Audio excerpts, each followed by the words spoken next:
Hi, I'm Ezra Boggs, and even Christians watch The Atheist Edge. None of us can be 100% certain of our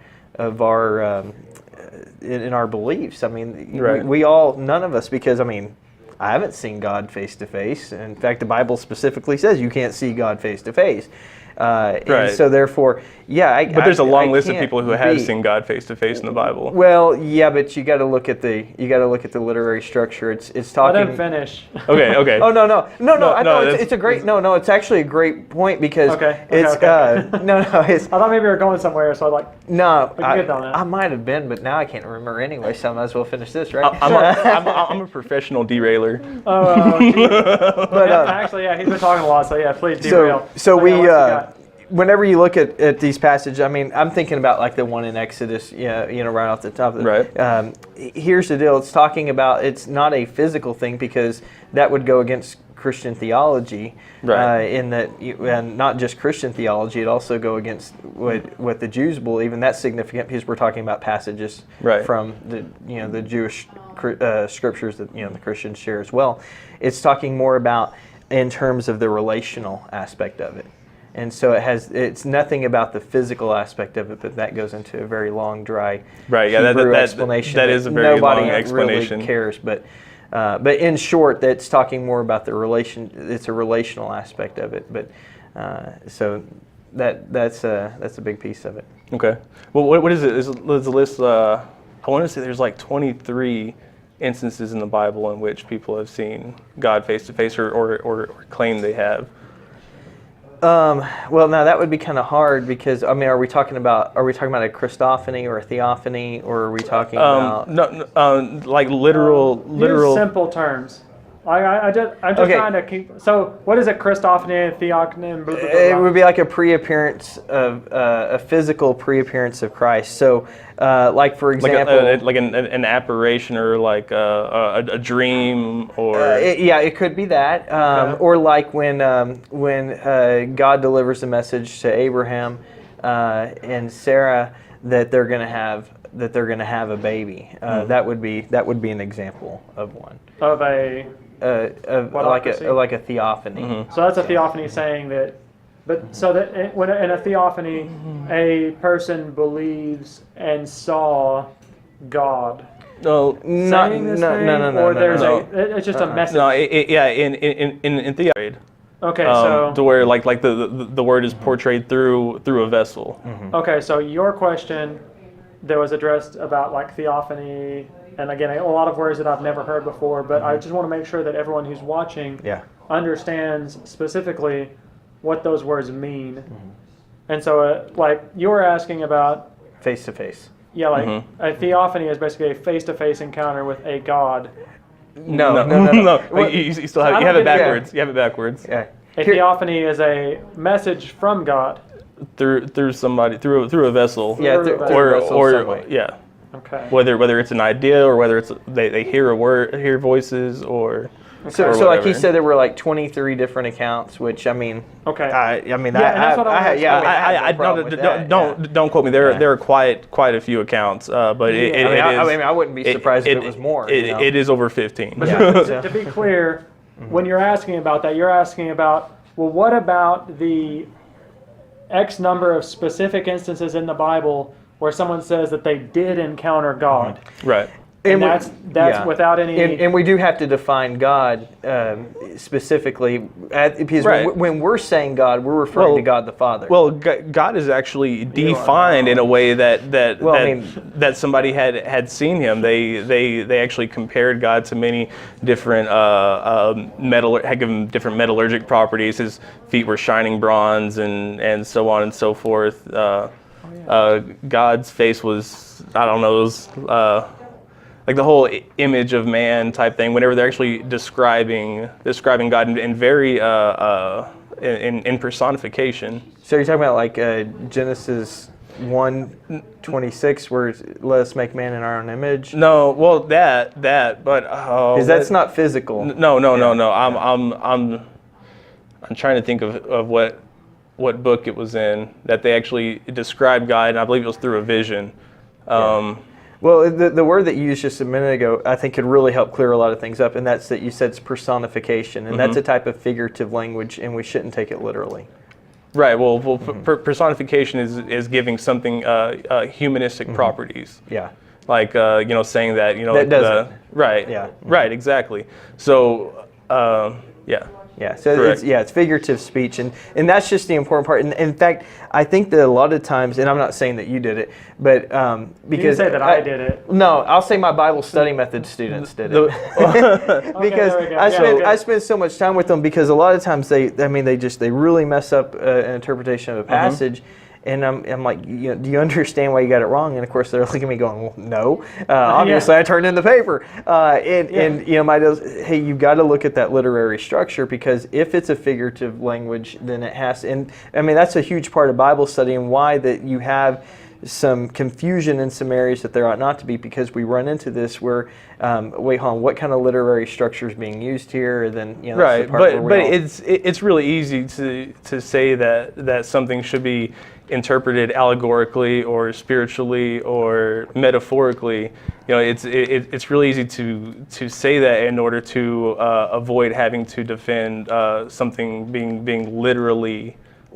Being literally portrayed. Okay, but the good thing about that, though, is we can look at a portion of literature and we can determine if it's figurative or literal. So if a person is trying to manipulate the passage to make it say something, it can be right. So what you're saying is you have to take the entire book in context. Yes. If the book in context is being interpreted allegorically, then it's safe to say that specific excerpt from that book is to be interpreted allegorically as well.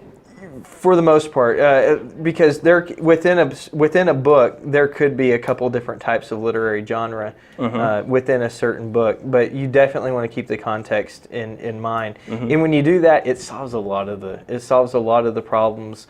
Right off the bat. Now, I'm not saying that there's still not Bible difficulties. There's still a number of them. So how do you go about determining what is to be interpreted allegorically and what is to be interpreted literally within the same book? Well, I mean, are we looking at similes? Are we looking at metaphors? Let's No. That's my answer. If we're unless you have a particular passage or something. I'm used to people defending the Old Testament allegorically, because the Old Testament does not line up with modern day science, so in order to agree with modern day scientists, you have to drop some beliefs or alter your beliefs in a way that either you're interpreting it allegorically or metaphorically, so you can maintain the inerrancy of the Bible. I think I understand what you're saying, and I think we also have to understand the aspect of how it was written and how these things. It's kind of like, is this observational or are they trying to be scientific? The Bible doesn't claim to be a science textbook. It's kind of like this: when the meteorologist says the sun rises at 6:40 in the morning, he's actually incorrect. He should say the Earth's rotation will become apparent at 6:40 in the morning.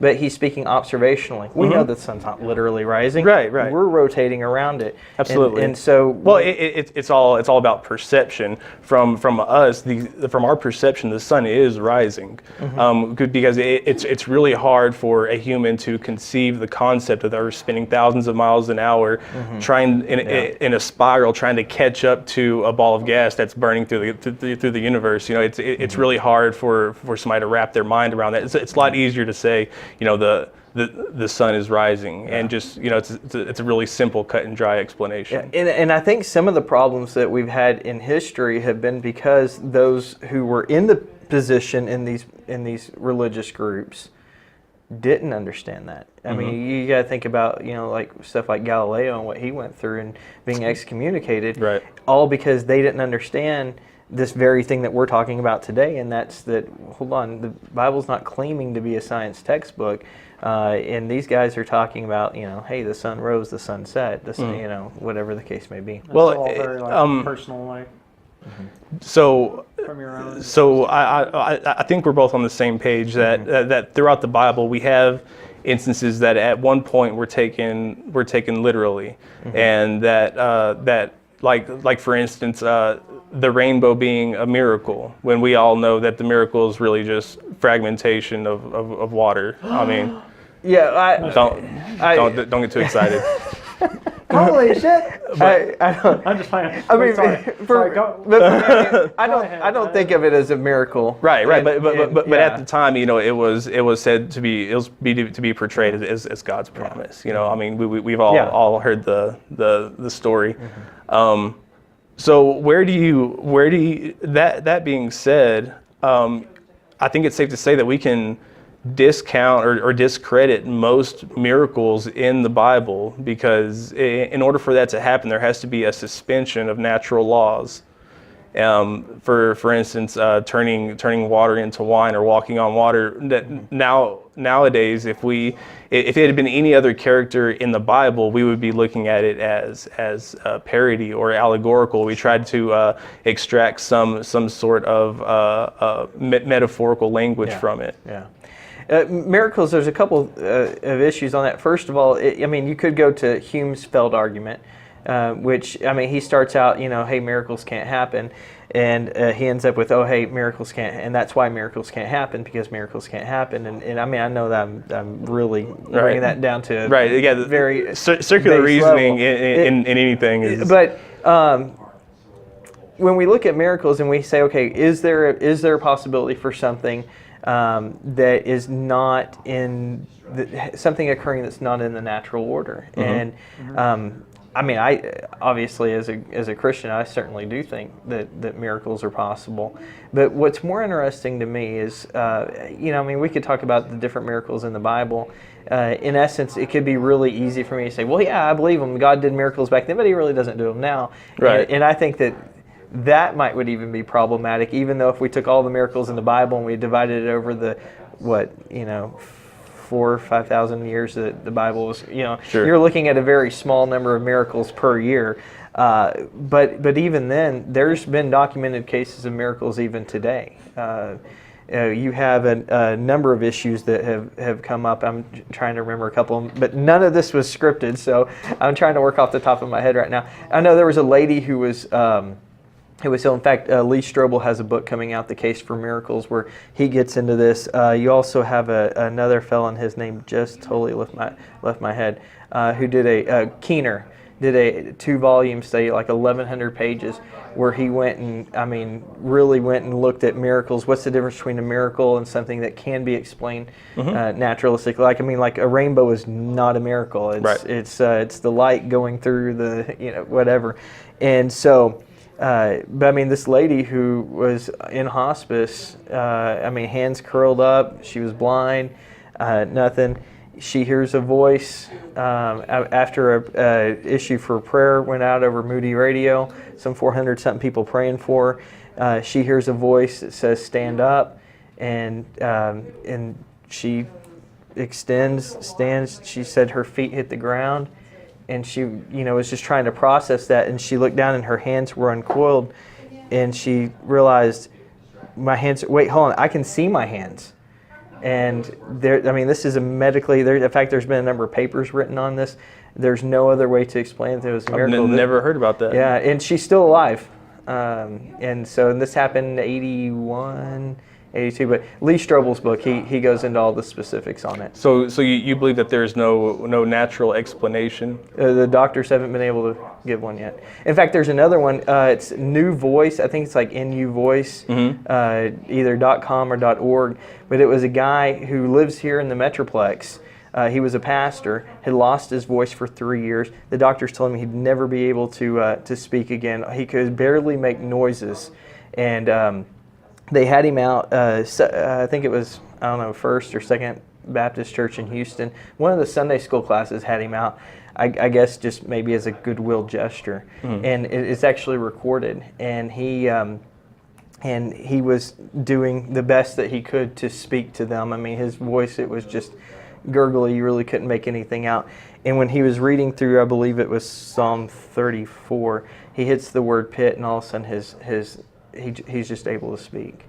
And he's I mean, in fact, you can actually go online and hear the recording. But this guy, he had to give up his pastoral ministry. I mean, if you can't, I mean, if you can't speak, right, kind of hard to do the job. Absolutely. I mean, you can get away with not walking, you can get away with not being able to use your hands, but if you can't speak, it's really difficult to deliver. Right. So, if you're Pentecostal, it helps if you can walk and use your hands. probably more. On the Baptist end, you can get away with it. People sit on their hands a little more. Yeah. But it's one of those things. So where again, and I think that one's also in Strobel's book. I'm not sure if it's even come out yet or not, but I know it's on its way.